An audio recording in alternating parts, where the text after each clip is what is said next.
VOA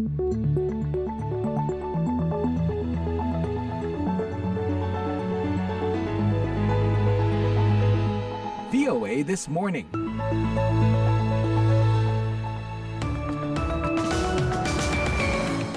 Good morning, selamat pagi dan selamat berjumpa lagi dalam siaran VOA This Morning bersama saya Leonard Triono dan Bani Rahayu sebagai produser dan Nick Ivanov sebagai teknisi kami pagi ini.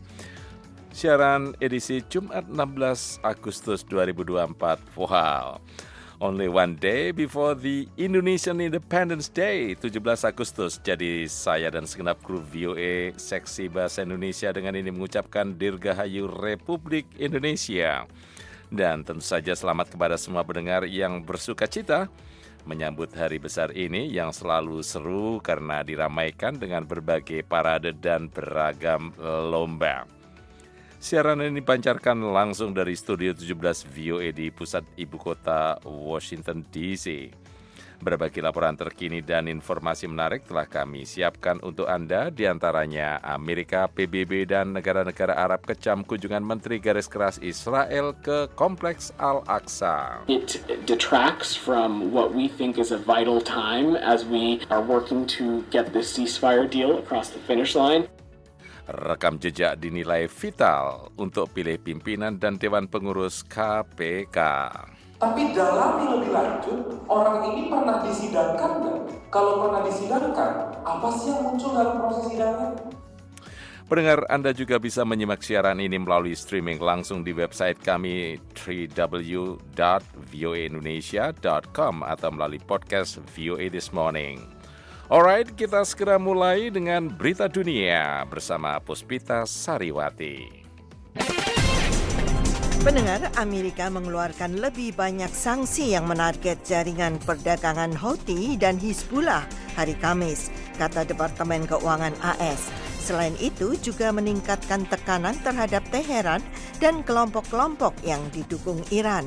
Departemen Keuangan AS mengatakan pihaknya menarget perusahaan-perusahaan, para individu dan kapal-kapal yang dituduh terlibat dalam pengiriman komoditi Iran, termasuk minyak dan bahan bakar gas cair atau LPG ke Yaman dan Uni Emirat Arab untuk sebuah jaringan pejabat keuangan Houthi. Dikatakan pendapatan dari jaringan Said Al-Jamal membantu membiayai kelompok Houthi yang menarget pelayaran di Laut Merah dan prasarana sipil. Serangan itu berdampak pada perubahan rute pengiriman yang berkepanjangan, sehingga mendorong tarif angkutan lebih mahal dan menyebabkan kemacetan lalu lintas kapal di pelabuhan Asia dan Eropa. Departemen Keuangan AS mengatakan grup Talakhi yang menguasai Hizbullah menggunakan 2 kapal tanker untuk mengirim LPG bernilai puluhan juta dolar dari Iran ke Tiongkok. Koordinator Komunikasi Strategis Dewan Keamanan Nasional AS, John Kirby, mengatakan Amerika mengamati laporan pergerakan pasukan Rusia, namun tidak dapat mengatakan apa yang mereka yakini sebagai tujuan Vladimir Putin. Hal itu terjadi ketika pasukan Ukraina melanjutkan serangan lintas batas besar-besaran ke wilayah Kursk di Rusia untuk minggu kedua. About Russia shifting, we have seen some Russian units being redirected. Mengenai pergerakan Rusia, kami melihat beberapa unit Rusia dialihkan dari operasi di dalam dan sekitar Ukraina ke wilayah Kursk. Namun, ini hanyalah laporan awal yang kami lihat, ujarnya.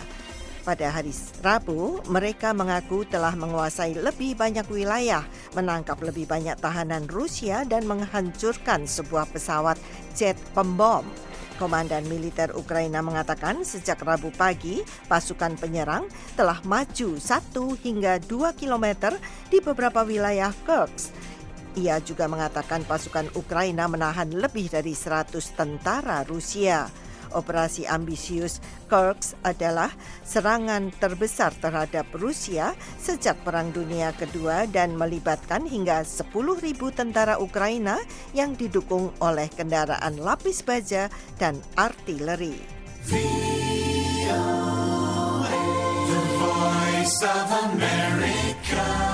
Pendengar, kita ke Amerika. Kandidat Presiden AS dari Partai Republik, Donald Trump, mengadakan konferensi pers kedua dalam seminggu, hari Kamis. Sementara lawannya dari Partai Demokrat, Wakil Presiden Kamala Harris, untuk pertama kalinya tampil bersama dengan Presiden Joe Biden sejak ia mundur dari pencalonan.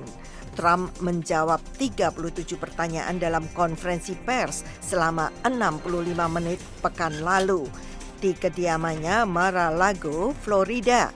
Trump berdebat dengan wartawan sambil tanpa henti meremehkan kecerdasan dan kemampuan Harris untuk memimpin negara selama 4 tahun ke depan.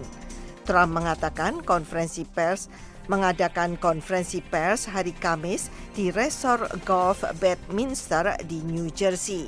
Sehari sebelumnya, Trump berkampanye di negara bagian North Carolina, di mana ia membicarakan mengenai rencana ekonominya.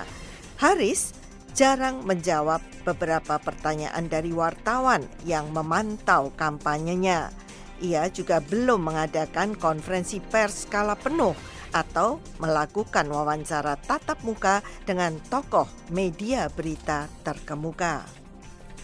Ketika aktivis oposisi Ilya Yashin berbicara setelah dibebaskan dari penjara Rusia sebagai bagian dari pertukaran tahanan bersejarah antara AS dan Rusia, ia diperingatkan untuk jangan pernah kembali. Pendengar, sekian berita dunia, Puspita Sariwati, VOA, Washington.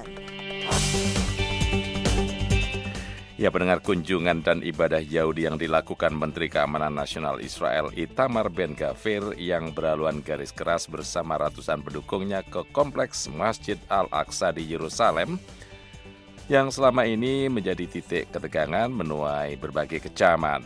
Dil Gavlak melaporkan dari Amman, Yordania, disampaikan tim VOA. Washington mengkritik tindakan sepihak Menteri Keamanan Nasional Israel Itamar Ben-Gvir yang menyerbu kompleks Masjid Al-Aqsa dengan bantuan kepolisian Israel untuk melakukan ibadah umat Yahudi. Amerika Serikat menyebut tindakan itu sebuah bentuk provokasi. Juru bicara Departemen Luar Negeri Amerika Serikat Vedant Patel mengatakan tindakan sepihak seperti ini yang mengancam status quo tidak dapat diterima. Not only is it unacceptable, it detracts from what we think is a vital time as we... Bukan saja tidak dapat diterima, hal ini juga mengalihkan perhatian dari apa yang kami anggap sebagai masa yang penting ketika kami berupaya mencapai kesepakatan gencatan senjata. Ben-Gvir telah seringkali menentang peraturan lama pemerintah Israel yang melarang umat Yahudi beribadah di kompleks Masjid Al-Aqsa, tempat yang bagi umat Yahudi dikenal dengan nama Temple Mount alias Bukit Bait Suci itu merupakan salah satu situs keagamaan paling sensitif di Timur Tengah. Umat Yahudi dan non-Muslim lainnya diizinkan mengunjungi kompleks masjid pada jam-jam tertentu. Akan tetapi, mereka tidak diizinkan beribadah atau memperlihatkan simbol keagamaan di sana. Pengamat Dani Koleilat Khatib mengatakan kelompok garis keras Israel seperti Ben-Gvir tidak menginginkan tercapainya kesepakatan. Khatib yang merupakan Presiden Pusat Riset untuk Kerjasama dan Pembangunan Perdamaian di Beirut mengatakan kepada VOA bahwa kelompok garis keras ingin perang berlanjut dengan keyakinan bahwa Israel akan merebut Gaza.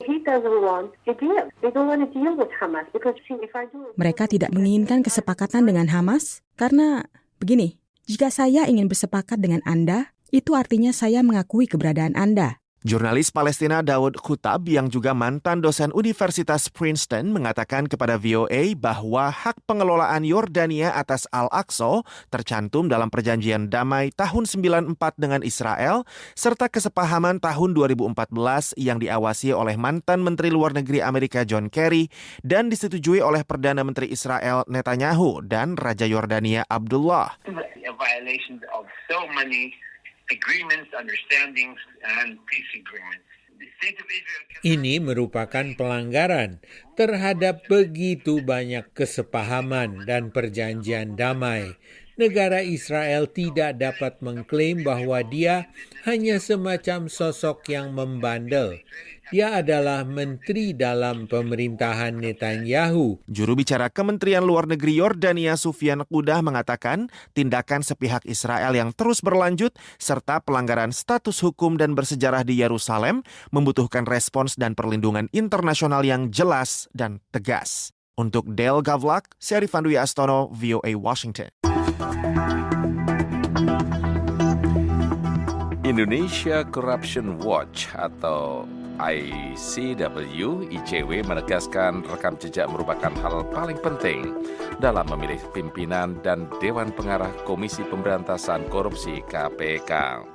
Reporter VOA Fathia Wardah melaporkan dari Jakarta.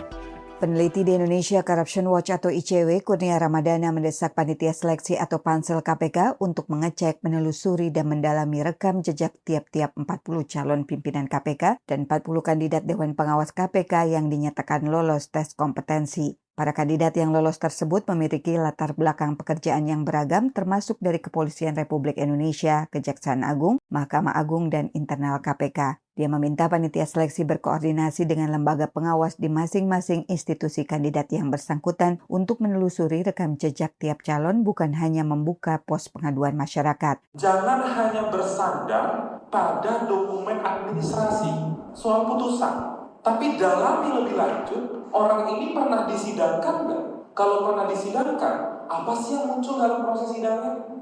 Menurut Kurnia, adanya pihak dari Pusat Pelaporan dan Analisis Transaksi Keuangan atau PPATK dalam panitia seleksi tentu seharusnya tidak sulit bagi pansel untuk mendalami tentang bagaimana profil keuangan dari 40 kandidat pimpinan KPK dan 40 calon Dewan Pengawas KPK untuk kemudian dibandingkan dengan data misalnya dalam laporan harta kekayaan penyelenggara negara atau LHKPN. Secara belak-belakan, Kurnia mengatakan 2 komisioner KPK yang ikut proses seleksi, Nurul Gufron dan Johannes Tanak, mestinya tidak diloloskan karena banyak pihak menilai kinerja KPK periode 2009-2024 buruk. Anggota Dewan Pengawas KPK periode 2019-2024, Albertina Ho, tidak menjawab secara langsung pertanyaan soal aspek kepantasan 2 pimpinan KPK sekarang, Nurul Gufron dan Johannes Tanak, yang kembali mencalonkan diri untuk menjadi calon pimpinan KPK periode 2024-2029. Namun dia membeberkan 2 persidangan etik yang dilakukan terhadap Gufron dan Tanak. Gufron saat ini masih dalam proses sidang etik dan tinggal pembacaan putusan. Sedangkan Tanak sudah divonis tidak melanggar etik meski ada perbedaan pendapat tentang hal itu. Yang satu sedang dalam proses etik. Tinggal putusan.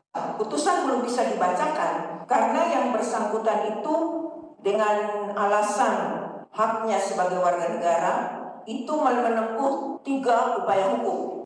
Pakar Hukum Tata Negara dari Universitas Andalas, Ferry Amsari, mengatakan publik memang menginginkan pimpinan KPK diisi oleh orang yang memiliki standar etik dan moral tertinggi. Dari Jakarta, Fathia Wardah melaporkan untuk VOA Washington.